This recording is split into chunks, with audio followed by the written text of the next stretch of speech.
Berlatar pada tahun 1988 di sebuah kota kecil Rondo, Texas. Kisah ini diawali dengan memperkenalkan seorang janda bernama Lena yang merupakan pemilik restoran sederhana. Di restoran itu Lena tinggal bersama ayahnya bernama Owen, di mana sang ayah harus menggunakan kursi roda karena mengalami kelumpuhan pada kakinya. Beberapa saat kemudian muncullah sebuah mobil di depan restoran. Owen mengintip dari celah jendela, di mana 3 pria keluar dari mobil dan memasuki restoran. Alih-alih memesan makanan, mereka yang diketahui adalah anak buah seorang mafia yang kejam menyampaikan pesan sang majikan untuk memerintahkan Lena dan Owen agar tidak datang terlambat. Entah apa maksud dari perintah tersebut, namun yang pastinya salah seorang dari mereka bernama Clyde ternyata adalah putra dari mafia itu sendiri. Ketegangan yang dirasakan Lena dan ayahnya terlihat jelas. Ketakutan dari raut wajah keduanya menandakan bahwa saat ini mereka sedang berada di bawah kendali Clyde. Namun tiba-tiba Clyde menyentuh Lena dan mulai mencekiknya. Dan ketika Owen berteriak meminta Clyde agar melepaskan putrinya, Clyde mendorong kursi roda pria tua itu hingga membuatnya terhempas nyaris jatuh ke lantai. Oh, hell. You know me, Owen.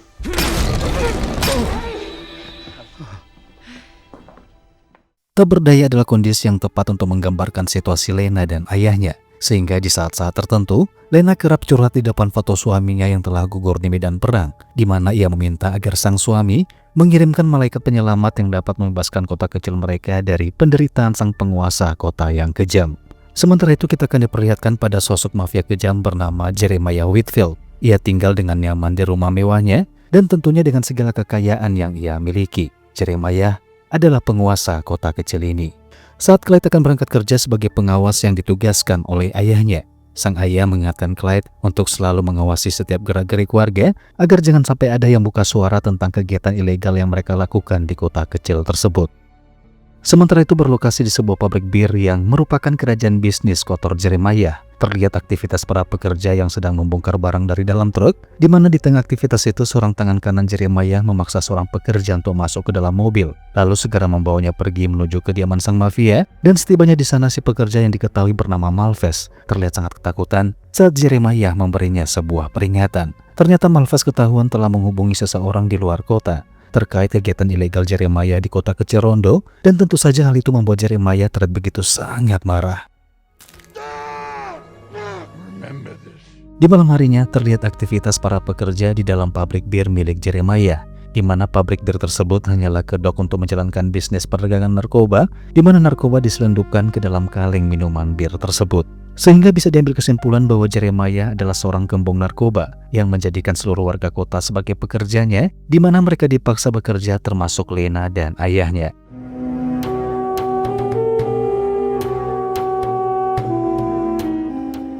Di keesokan paginya seorang pengembara tua tanpa nama memasuki kota Rondo. Setelah mengistirahatkan tubuhnya sejenak, ia kemudian memutuskan memasuki sebuah kafe untuk sarapan. Di dalam sana si pengembara mengaku bahwa dia tidak punya uang untuk membeli sarapan, namun dia bisa melakukan pekerjaan apapun untuk membayar sepotong roti.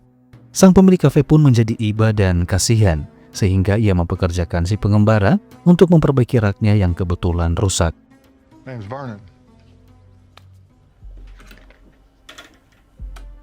Saat si pengembara sedang makan itulah, serif kota secara kebetulan datang untuk berkunjung. Dan ketika ia melihat ada seseorang yang bukan berasal dari kotanya, ia pun langsung menghampiri dan segera menyuruh si pengembara tersebut untuk segera pergi meninggalkan kota.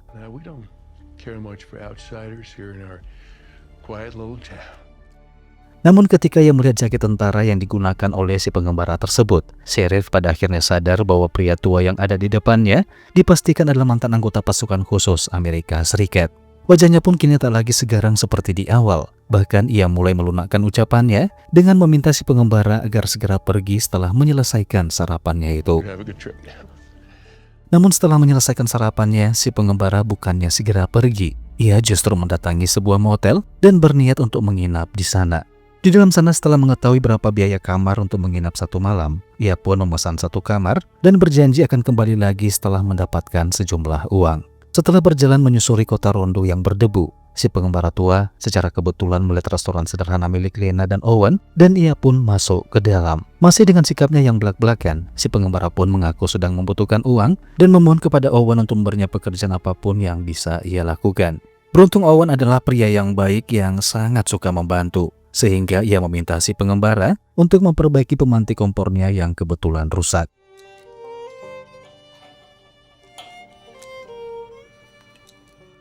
Tak lama muncullah Lena yang tentu saja kaget melihat orang asing di dalam restorannya. Bukan karena tak ingin membantu, namun ia hanya khawatir karena jika Clyde dan anak buahnya mengetahui mereka menerima orang asing di kota tersebut, mereka pasti bakalan mendapatkan masalah besar. Namun Owen mencoba memberi pengertian kepada putrinya, mengatakan bahwa memberikan bantuan kepada seseorang bukanlah tindakan kriminal dan seandainya Clyde datang, Lena tak perlu khawatir karena sang ayah yang akan menghadapinya. Beberapa jam kemudian si pengembara tua itu yang dijuluki oleh Owen dengan panggilan Nomada pada akhirnya berhasil memperbaiki kompor tersebut, bahkan juga sempat memperbaiki rak dan dinding yang rusak. Namun siapa sangka, ketakutan Lena pada akhirnya terjadi. Clyde dan anak buahnya tiba-tiba berkunjung dan langsung menanyakan siapa sosok pria tua asing tersebut. Owen pun dengan cepat menjelaskan bahwa Nomada hanyalah seorang pengembara yang sedang membutuhkan pekerjaan. Owen berjanji akan menyuruh si pengembara pergi setelah ia menyelesaikan pekerjaannya itu. Just passing through town, helping me out with a few things. What the hell brings you all the way out here? Just for the day. Tak ingin mendapatkan masalah, Lena yang ketakutan pun dengan cepat membawakan 3 gelas bir untuk menenangkan Clyde dan anak buahnya. Dan untungnya hal itu berhasil, membuat mereka bertiga tidak memperpanjang masalah tersebut. Setelah Clyde dan anak buahnya pergi, Nomada pun diajak makan malam bersama Lena dan ayahnya. Saat itu Nomada yang penasaran, memberanikan diri bertanya tentang siapa sosok Clyde, dan juga terkait kota kecil Rondo yang terlihat sangat sepi dan warganya seperti tertutup dan tertekan. Mendengar pertanyaan itu, Owen pun tidak tahan dan mulai meluapkan semua unek-uneknya, termasuk menceritakan tentang Jeremiah, sekaligus bisnis haramnya yang melibatkan warga kota. So why don't you get out? Because I can't. Sebelum Nomada pergi meninggalkan restoran, Lena memberikan upah atas pekerjaan Nomada, namun Lena meminta bahkan memohon agar Nomada atau si pengembara sebaiknya segera pergi meninggalkan kota agar situasi tidak semakin buruk. $20. I'll take that room now. Thanks. Ketika si pengembara sedang berendam di kamar motelnya, ia tiba-tiba dihantui oleh bayang-bayang masa lalunya semasa di medan perang, di mana semua anggotanya tewas ditembak oleh pasukan musuh saat menjalani sebuah misi yang ternyata adalah jebakan dari atasannya sendiri.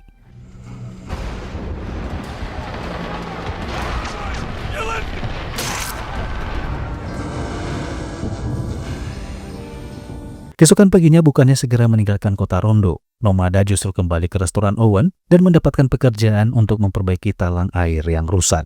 Sementara Owen yang terlihat senang dengan kembalinya Nomada di restorannya, sebaliknya Lena justru sangat khawatir karena kali ini jika sampai ketahuan Clyde maka malapetaka sudah pasti akan datang. Dan benar saja ketika Nomada sedang memperbaiki meja dapur yang usang, muncullah Clyde dan anak buahnya yang kembali mempermasalahkan keberadaan Nomada yang dianggap tidak mengindahkan perintahnya. Afternoon, Lena. You got some nerve, I'll say that. Now you got 5 minutes to pack your shit and get the hell out of this town.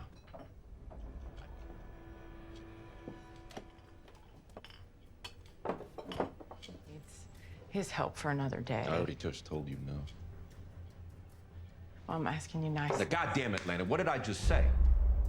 Now you know the rules. I know, but What the hell has got shut your mouth? Namun ketika Clyde mulai bertindak di luar batas bahkan menyakiti Lena, emosi Nomada tak lagi terbendung dan saat itu juga ia pun mengamuk. Setelah pengembara berhasil mengusir Clyde dan anak buahnya, Owen dan Lena pun langsung memanggil beberapa warga untuk berkumpul, di mana mereka menaruh harapan pada Nomada yang mungkin bisa membebaskan mereka dari penderitaan dan penindasan. Pengembara sendiri terlihat sedang menelpon seseorang di belakang restoran. Ia menghubungi rekan lamanya sesama veteran perang yang tampak terkejut mendengar suara Nomada yang dikira selama ini sudah tewas saat menjalani misi terakhir mereka itu. Saat itu Nomada hanya ingin menagih janji rekannya tersebut yang pernah mengatakan bahwa dia siap melakukan apapun untuk membantu Nomada saat membutuhkan pertolongan. Sementara itu Clyde yang babak belur tiba di rumahnya. Di sana ia mengadu pada sang ayah tentang si pengembara di restoran Owen yang sudah mengajarnya. Tak tinggal diam, Jeremiah pun langsung menghubungi sheriff, menugaskannya untuk menyelesaikan masalah tersebut. Saat masuk ke dalam restoran, Sheriff yang penasaran dengan siapa Nomada berbicara di telepon. Nomada pun berbohong dengan mengatakan kalau dia baru saja menghubungi seorang bernama Kolonel Jack Hollister yang merupakan komando pasukan khusus Angkatan Darat Amerika Serikat. Mendengar hal itu, Sheriff pun seketika diselimuti kecemasan. Colonel Jack Hollister, yeah, U.S. Army Special Forces Command. If I make that call and tell him about all the illegal activity, if that happens, I expect you'll spend the rest of your career in a federal penitentiary. So see, it's your call, Sheriff. Ia pun segera menghubungi Jeremiah, memberitahukan tentang sosok si pengembara yang mengaku memiliki kenalan seorang kolonel bernama Jack Hollister. Jeremiah mendengar hal itu tentu saja sempat kaget, namun setelah berpikir sejenak, ia pun meminta sang sheriff untuk tetap tenang karena ia sangat mengenal sosok kolonel Jack Hollister yang ternyata telah tewas bertahun-tahun yang lalu. Sehingga ia berasumsi kalau pengembara itu hanya menggertak untuk menakut-nakuti sheriff. Sehingga saat itu juga, Jeremiah menyuruh orang kepercayaannya yaitu Zeke untuk membuntuti si pengembara tersebut. Malam harinya di restoran, Lena yang mulai membuka diri menerima keberadaan Nomada. Ia lalu menawarkan sebuah kamar kosong untuk ditempati oleh pria tua tersebut, namun Nomada memilih untuk tidur di sofa. Dan sebelum beristirahat, Nomada meminta Lena untuk mengantarnya besok pagi ke sebuah tempat untuk menemui rekannya. Entah apa tujuannya datang ke sana, namun yang pastinya Lena tidak keberatan. We got a spare room you can use. I'll be fine right here. I will need you to give me a ride in the morning, Where to? about 50 miles north. For what? Got to pick up a package. Good night. Di keesokan paginya berangkatlah Lena mengantarkan Nomada. Di tengah perjalanan, Lena sempat berhenti di pinggir jalan hanya untuk memperlihatkan rumah Jeremiah, di mana ia bercerita bahwa Jeremiah memiliki koneksi bisnis dengan kartel Meksiko. Hey, Jeremiah Whitfield, burn in hell. Singkat cerita, tibalah mereka di sebuah lapangan terbuka. Dan setelah menunggu beberapa saat, sebuah pesawat kecil pun mendarat dan berhenti di depan Nomada, di mana seorang pria berpenampilan militer melangkah keluar sambil menenteng sebuah tas. Sebelum pergi, pria itu sempat memberikan penghormatan pada Nomada, di mana hal itu membuat Lena bingung dan bertanya-tanya apa sebenarnya isi dalam tas itu. Pertanyaan dalam benaknya pada akhirnya terjawab ketika dia melihat bahwa tas tersebut ternyata berisikan berbagai macam jenis senjata, di mana si pengembara memberitahunya bahwa senjata itu akan ia gunakan untuk menghadapi anak buah Jeremiah yang saat ini sedang membuntuti mereka. Speed up a little.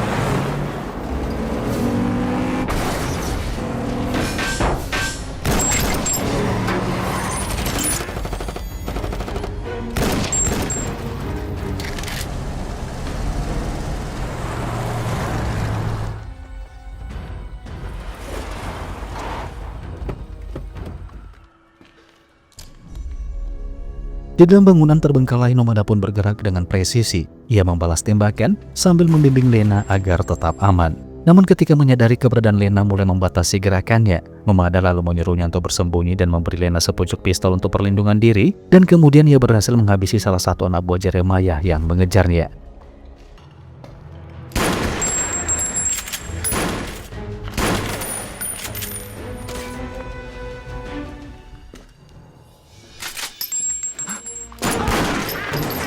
Sayangnya tempat persembunyian Lena pada akhirnya diketahui oleh salah seorang penyerang yang tersisa, dan ketika Lena akan segera dihabisi, sebuah tembakan tiba-tiba meledakkan kelapa pria tersebut.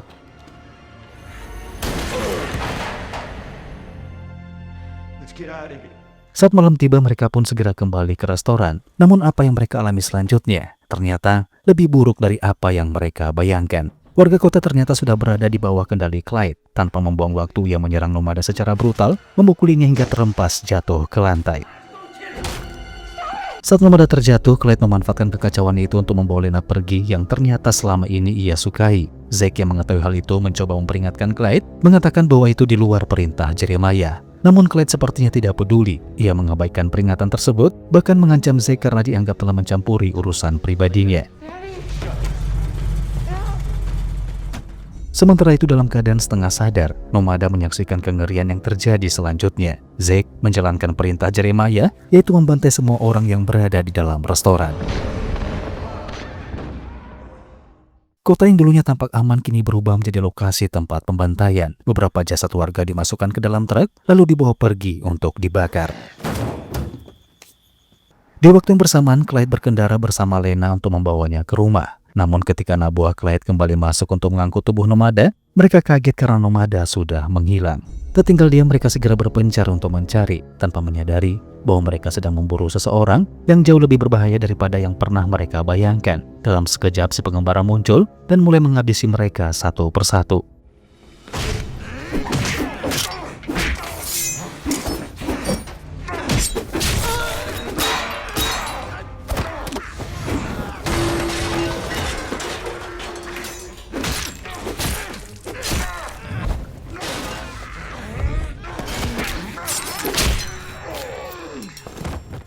Tak lama kemudian Sheriff pun datang memasuki restoran. Dengan senapan yang tertodong, ia melihat Nomada pasrah tanpa perlawanan setelah melihat warga kota yang tidak bersalah tewas di tangan sang penguasa biadab. Sementara itu Clyde membawa Lena kepada ayahnya. Jeremiah yang melihat hal itu merasa tidak senang, terlebih-lebih ketika ia mengetahui rencana putranya yang ingin menikahi Lena. Reaksi Jeremiah sudah bisa menjelaskan bahwa dia tidak ikhlas Lena menjadi calon menantunya karena Lena dianggap hanyalah seorang wanita murahan yang tidak pantas untuk putranya itu.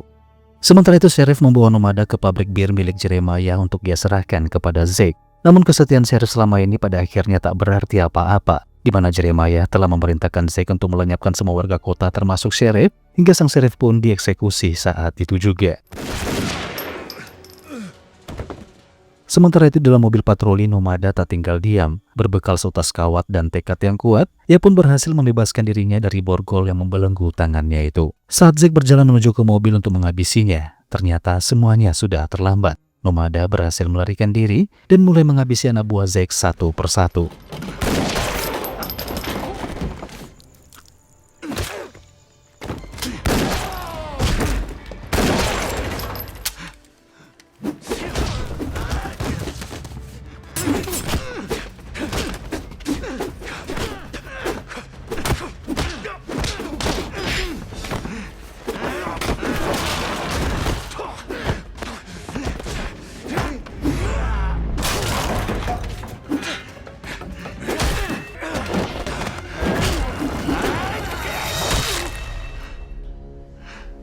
Tak lama kemudian saat Clyde dan Lena tiba di pabrik, Clyde yang kaget melihat kemunculan Nomada tak sempat menghindar ketika Nomada melepaskan satu tembakan yang melesat tepat di jidatnya. Lena sangat terpukul ketika mengetahui ayahnya telah meninggal, namun tak ada waktu untuk berduka, di mana Nomada segera membawanya untuk segera menghadapi Jeremiah, bukan hanya untuk membalas dendam, namun untuk membebaskan kota Rondo dari cengkraman sang mafia, sosok iblis yang telah meracuni kehidupan warga selama bertahun-tahun. Ketika akhirnya ia berhadapan langsung dengan Jeremiah, kebenaran pada akhirnya terungkap. Si pengembara misterius alias Nomada tak lain dan tak bukan ternyata Jack Hollister itu sendiri, di mana di momen ini menunjukkan bahwa Jeremiah pernah menjadi atasannya di militer. Bahkan selama masa tugasnya ia selalu terlibat dalam operasi ilegal dan melakukan korupsi. Ia sengaja mengirim Jack dan rekan-rekannya dalam sebuah misi berbahaya yang tak lain hanyalah jebakan yang dirancang untuk menutupi kejahatannya sendiri. Sejak saat itu Jack mengalami trauma dan mimpi buruk yang terus menghantuinya, sehingga perjalanan panjang yang membawanya ke kota Rondo bisa dipastikan bukanlah sebuah kebetulan, di mana ia sudah lama mencari jawaban di balik kematian rekan-rekannya itu. Dan sekarang setelah dia tahu bahwa Jeremiah lah yang harus bertanggung jawab, Jack saat itu juga menghabisi Jeremiah dengan membakarnya hidup-hidup. Jack, honest. You sent us in there. You knew we'd get annihilated. You knew that.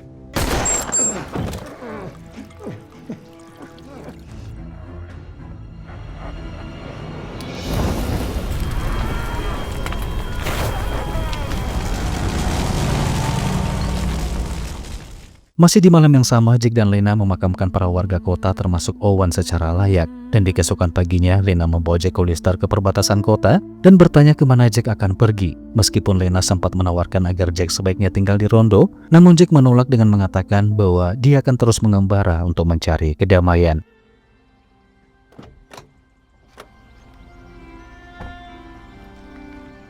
God is with you.